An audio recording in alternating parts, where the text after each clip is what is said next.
전라도 깊은 산골짜기 이름조차 낯선 작은 마을이 있었습니다. 한때는 논밭에서 일하는 사람들이 푹적이고 아이들의 웃음소리가 골목마다 울려 퍼졌지만 이제는 지도에서도 사라져 버린 곳이지요.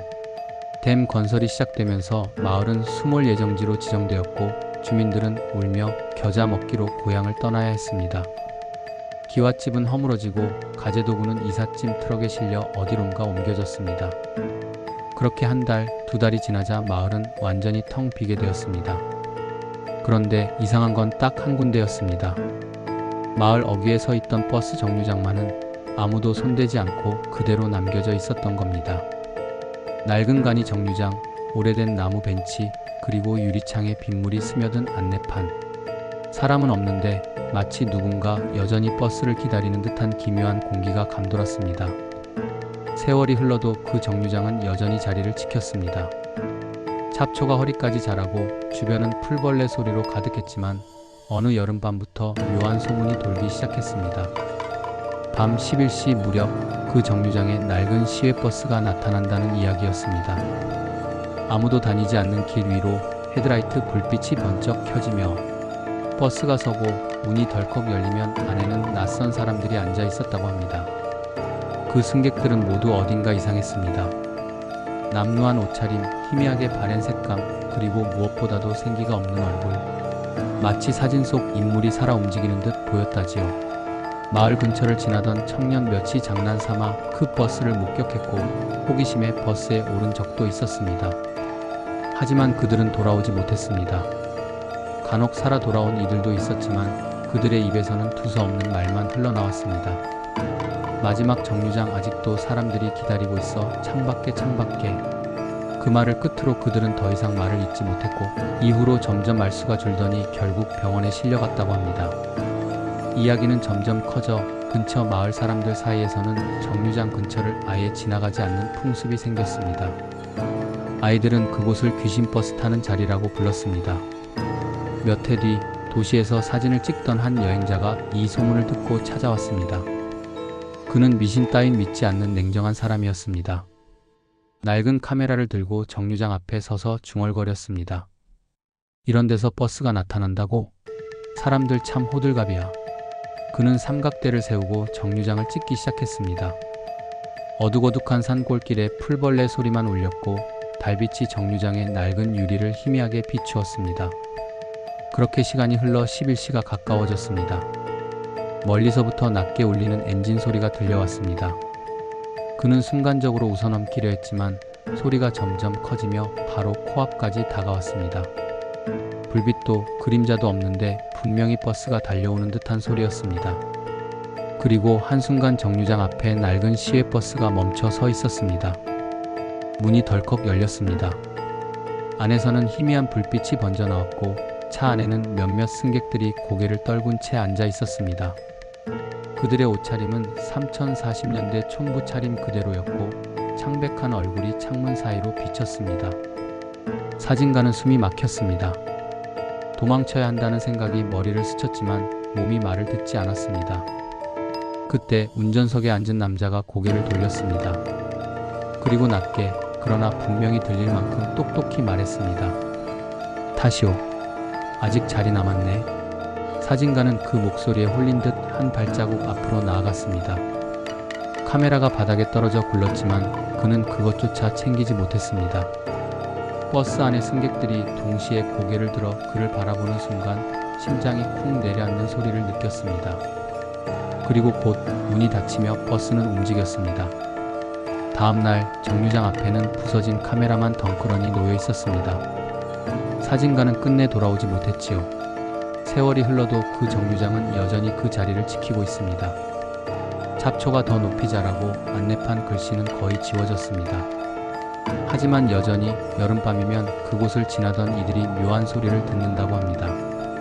낮게 울리는 엔진 소리, 브레이크가 끼익하는 소리, 그리고 덜컥 열리는 문 소리. 그 뒤로 사람들은 그 정류장을 멀리서만 바라봅니다. 누구도 가까이 다가가려 하지 않습니다. 하지만 간혹 용기라기보다는 무모한 호기심에 이끌린 이들이 정류장에 다가가곤 하지요. 그들 중 대부분은 다시 마을로 돌아오지 못했습니다. 그리고 운 좋게 돌아온 이들은 하나같이 같은 말을 했습니다. 마지막 정류장 아직도 사람들이 기다리고 있었다. 밤길을 걷다 우연히 오래된 버스 정류장을 보게 된다면 부디 조심하시길 바랍니다. 혹시 모릅니다. 당신 앞에 불현듯 나타난 그 버스가 이 세상의 마지막 종착역으로 향하는 차일지도 말이지요. 그날 이후 버려진 정류장 이야기는 더 깊은 공포를 불러일으켰다.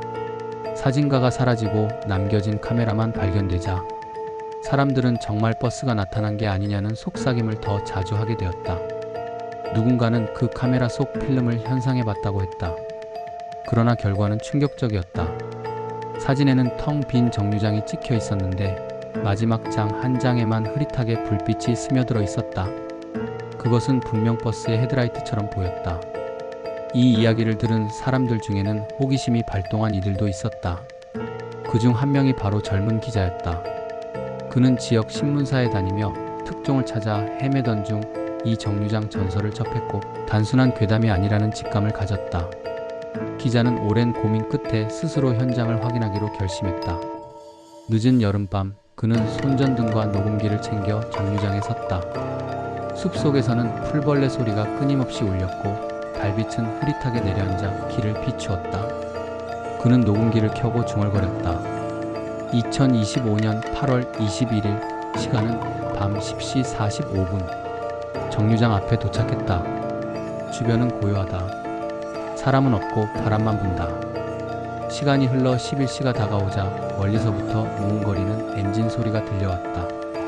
기자는 순간 숨이 멎는 듯한 기분을 느꼈다. 그 소리는 점점 가까워졌고 이윽고 정류장 앞에 낡은 시외버스가 멈춰섰다. 기이하게도 그 순간 녹음기는 잡음만 남기고 작동을 멈췄다. 버스의 문이 열렸다. 기자는 두려움을 억누르고 안을 들여다보았다.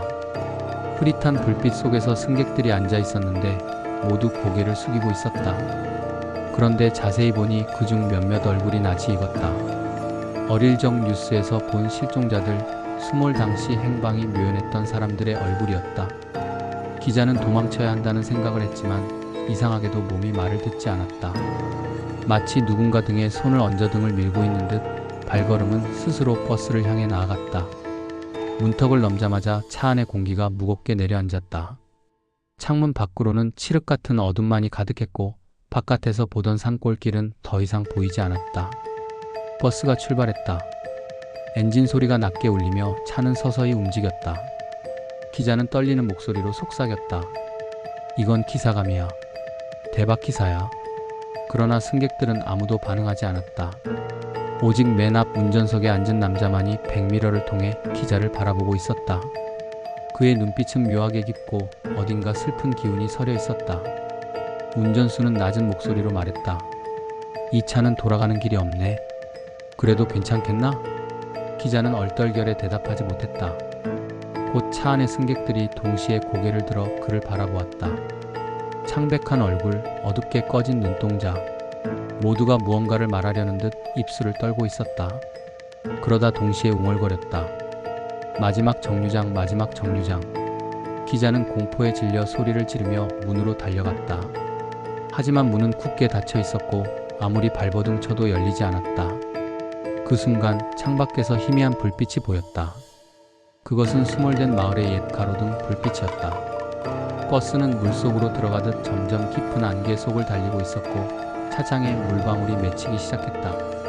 어느새 버스 안으로 차가운 물 한 개가 스며들었고 기자의 목소리는 점점 끊겼다. 마지막으로 그의 외마디 비명이 울린 뒤 녹음기는 다시 작동을 시작했다. 그러나 테이프에는 단 하나의 문장만이 반복되어 담겨 있었다. 마지막 정류장 아직도 사람들이 기다리고 있었다. 며칠 뒤 기자는 돌아오지 않았다.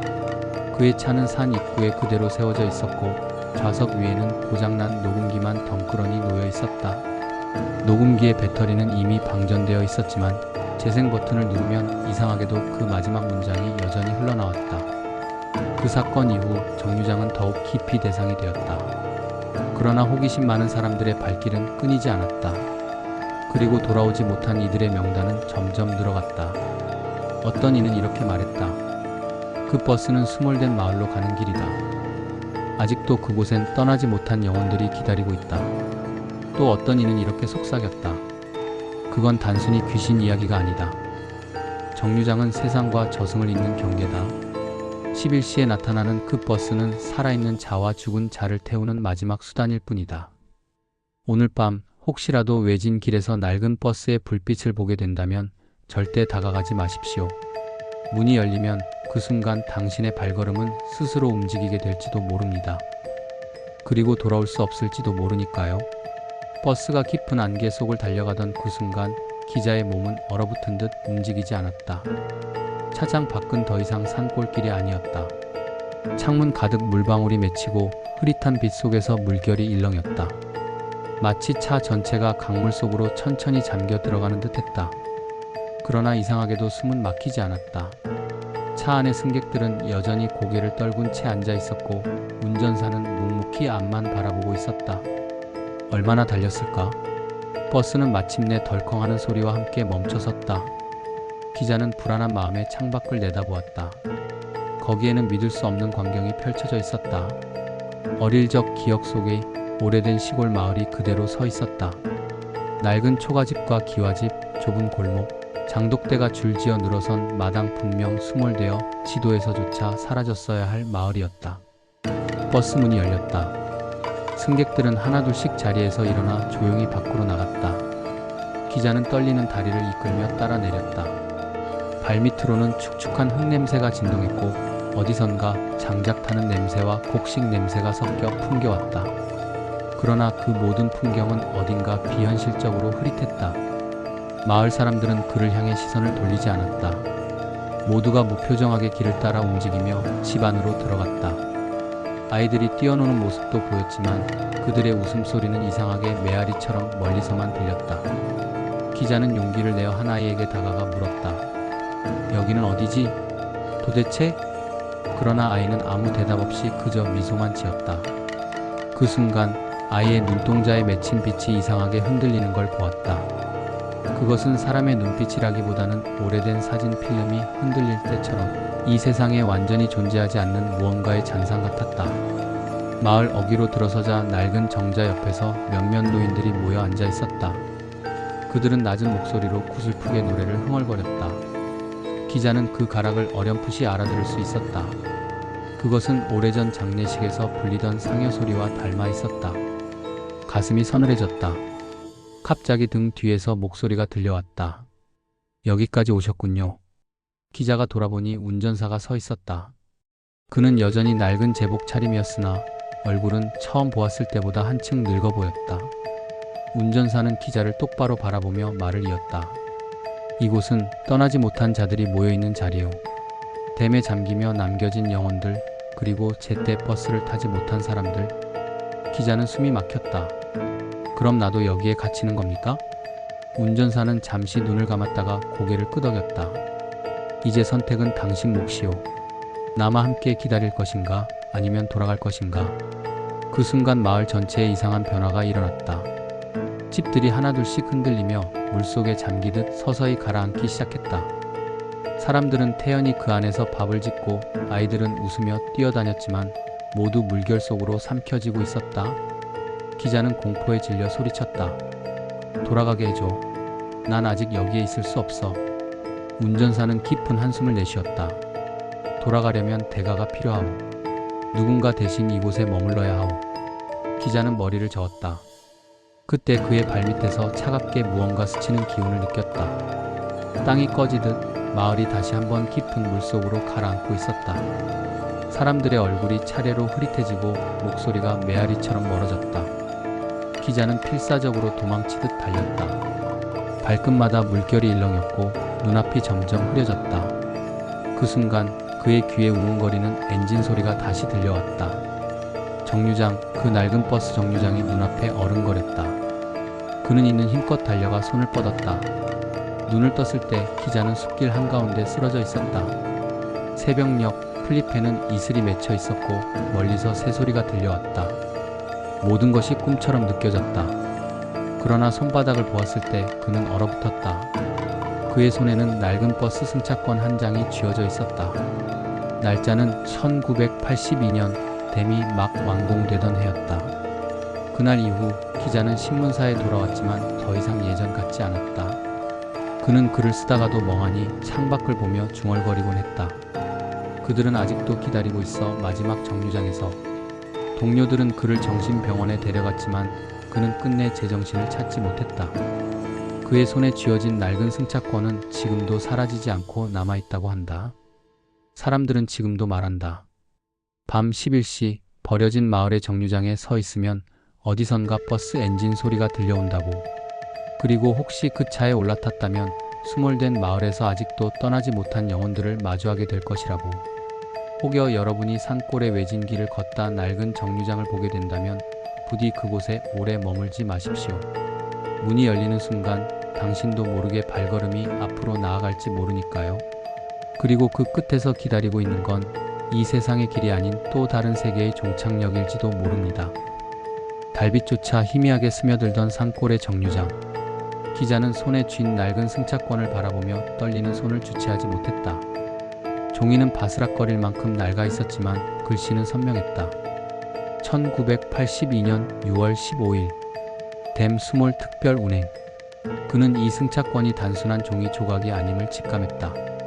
살아 돌아온 것이 기적일지라도 자신이 여전히 그 마을의 그림자에 붙들려 있다는 사실을 알았다.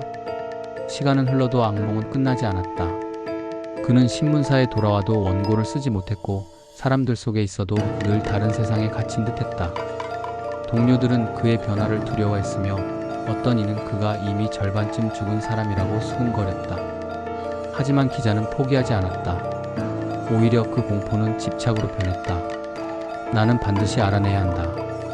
저 버스가 왜 나타나는지, 운전사는 누구인지, 그곳에 갇힌 사람들은 왜 떠나지 못하는지. 그는 기록을 모으기 시작했다. 오래된 신문 기사, 댐 건설 당시 실종자 명단, 그리고 마을 주민들의 부전까지. 그러던 중 그는 중요한 사실 하나를 발견했다. 1982년 여름 댐이 완공되던 날 마지막으로 떠나야 했던 한 무리의 사람들이 있었다. 주민들을 실어 나르던 버스 한 대가 수몰 직전 계곡을 지나던 중 갑작스런 산사태에 휘말려 계곡 아래로 떨어졌다는 기록. 그 사고로 탑승객 전원은 실종되었고 버스도 찾을 수 없었다. 공식 기록에는 불가항력의 사고라 적혀 있었지만 마을 사람들은 그렇게 믿지 않았다. 그들은 말했다. 그날 버스는 사라진 게 아니라 지금도 마지막 정류장에 서 있다. 이야기는 기자의 집념을 더욱 불태웠다. 그는 결국 다시 정류장을 찾았다. 여름밤 풀벌레 소리 가득한 정류장. 낡은 벤치와 안내판은 여전히 그대로였다. 그는 시계를 보았다. 10시 58분. 손바닥에 땀이 흘렀다. 그리고 11시가 되자 어김없이 어둠 속에서 엔진 소리가 다가왔다. 버스가 나타났다. 낡은 차체, 희미한 불빛, 덜컥 열리는 문. 기자는 두려움을 억누르고 탔다. 이번에는 도망치지 않겠다고, 끝까지 진실을 보겠다고 다짐했다. 차 안의 공기는 무겁고 축축했다. 승객들은 모두 고개를 떨군 채 앉아 있었다. 그들 얼굴은 어렴풋이 낯이 익었다. 댐 사고 실종자들, 마을 사람들이었다. 운전석에 앉은 남자가 백미러로 그를 바라보았다. 다시 왔군. 기자는 떨리는 목소리로 물었다. 당신은 누구입니까? 운전사는 잠시 침묵하다가 낮게 대답했다. 나는 그날 마지막으로 사람들을 태우고 마을을 떠나던 기사요. 하지만 산이 무너지고 우리는 함께 묻혔지. 그날 이후 나는 그들을 끝까지 태우고 종착역까지 가야 하는 운명에 묶였네. 기자는 숨이 막혔다. 그럼 이 버스는 저주입니까? 왜 아직도? 운전사의 목소리가 떨렸다. 이 버스는 미처 떠나지 못한 이들의 그리움이자 원한이요. 고향을 잃고 삶을 빼앗긴 이들의 마지막 발걸음. 그래서 매일 밤 마지막 정류장에 나타나는 것이지. 나는 그들을 끝까지 데려가야 한다. 하지만 종착역은 아직 도착하지 않았네. 버스는 다시 달리기 시작했다. 창밖에는 물결이 일렁이고 사라진 마을이 어렴풋이 보였다. 집들이 가라앉고 사람들의 웃음소리가 메아리처럼 울려 퍼졌다. 기자는 눈을 질끈 감았다. 그러나 마음속에서 묘한 영민이 솟아났다. 그는 속삭였다. 당신들은 아직도 집으로 돌아가고 싶은 겁니까? 승객들이 동시에 고개를 들었다. 그들의 눈빛은 슬픔과 그리움으로 가득 차 있었다. 어떤 이는 아이를 품에 안고 있었고 어떤 이는 이삿짐 보따리를 부여잡고 있었다. 모두가 떠나고 싶지 않았던 삶의 흔적을 끝까지 붙들고 있는 사람들이었다. 기자는 가슴이 저려왔다. 그는 깨달았다. 이 버스가 단순한 저주의 상징이 아니라 마지막 순간까지 삶을 지키려던 사람들의 흔적이라는 것을. 버스가 멈췄다. 운전사가 기자를 향해 말했다. 이제 그대의 차례요. 떠날 것인가? 남아 그들의 이야기를 전할 것인가? 기자는 깊이 숨을 들이마셨다. 그는 결심했다. 나는 돌아가겠습니다. 하지만 당신들의 이야기를 세상에 알리겠습니다. 아무도 잊지 않도록. 운전사는 고개를 끄덕였다. 그것이 우리가 바라는 일이네. 누군가는 기억해야 하니까. 그 순간 버스의 문이 열렸다. 눈부신 빛이 쏟아져 들어왔고 기자의 몸은 바깥으로 빨려나갔다. 눈을 뜨니 그는 정류장 벤치에 앉아 있었다. 손에는 여전히 낡은 승차권이 쥐어져 있었다. 하지만 이번에는 달랐다. 승차권 뒷면에 글씨가 새겨져 있었다. 기억해 주시오. 그는 펑펑 울었다. 두려움이 아니라 깊은 슬픔 때문이었다. 그날 이후 기자는 펜을 잡았다. 그는 수몰된 마을의 기록을 모아 책으로 엮었다. 사람들은 처음엔 괴담이라며 비웃었지만 시간이 흐르자 책은 점차 주목을 받았다. 책에는 단순한 공포가 아니라 뿌리 뽑힌 사람들의 고통과 그리움이 담겨 있었기 때문이었다. 밤마다 정류장은 여전히 버스를 맞이한다. 하지만 이제 기자는 두렵지 않았다. 그는 알았다. 그 버스는 단순한 공포의 상징이 아니라 기억과 그리움의 화신이라는 것을. 마지막으로 그는 조용히 중얼거렸다. 그들이 원하는 건 잊히지 않는 것. 내가 그 이야기를 남겼으니 이제 조금은 편히 쉴 수 있기를. 그리고 정류장은 여전히 서 있다. 잡초 속에서도 바람이 불어오는 그 길목에서도. 밤 11시 엔진 소리가 들린다면 부디 기억하시길. 그것은 저주의 버스가 아니라 아직도 집으로 돌아가고 싶은 영혼들의 마지막 발걸음이라는 것을. 기자는 살아 돌아왔지만 그날 이후 그의 삶은 결코 예전 같지 않았다. 아침이면 눈을 뜨자마자 습관처럼 손에 쥔 승차권을 확인했고 밤이면 어김없이 정류장에서 들려오는 엔진 소리를 귀가 쩌렁하게 느꼈다. 그가 사는 곳은 산에서 멀리 떨어진 도심이었지만 그 소리는 마치 따라다니듯 귓가를 파고들었다. 그는 낮에는 사람들 틈에 섞여 지내려 했었다. 신문사에서는 여전히 기사 마감을 요구했고 동료들은 그의 눈빛이 어딘가 달라졌다며 수군거렸다. 그러나 기자는 알았다. 그는 이미 산자의 세상에 완전히 속하지 못하게 되었다는 것을. 밤마다 그는 원고지 앞에 앉았다. 펜 끝에서 흘러나오는 글씨는 단순한 기사문이 아니었다. 그는 버스 안에서 본 얼굴들을 하나하나 적어 내려갔다. 이름도 모르지만 그들이 짊어지고 있던 짐, 안고 있던 아이, 허름한 저고리 자락의 구김까지 세세히 그려냈다.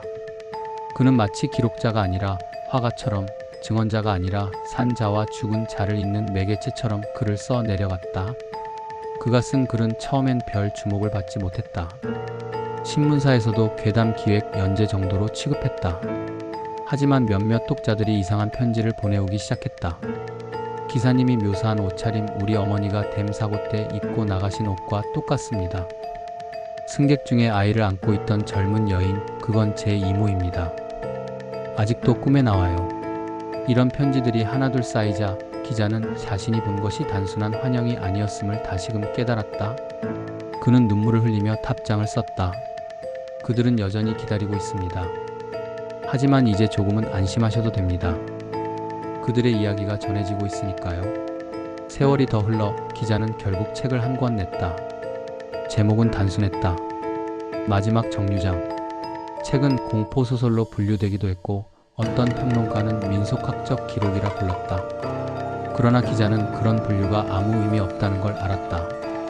그저 진실을 남겼을 뿐이었다. 책이 세상에 알려지자 낡은 정류장을 찾는 사람들이 늘어났다. 일부는 호기심으로, 일부는 망자를 기리기 위해서였다. 그러나 정류장은 여전히 조용했다. 단 한 가지 공통된 증언이 있었다. 밤 11시 분명히 멀리서 엔진 소리가 들렸습니다.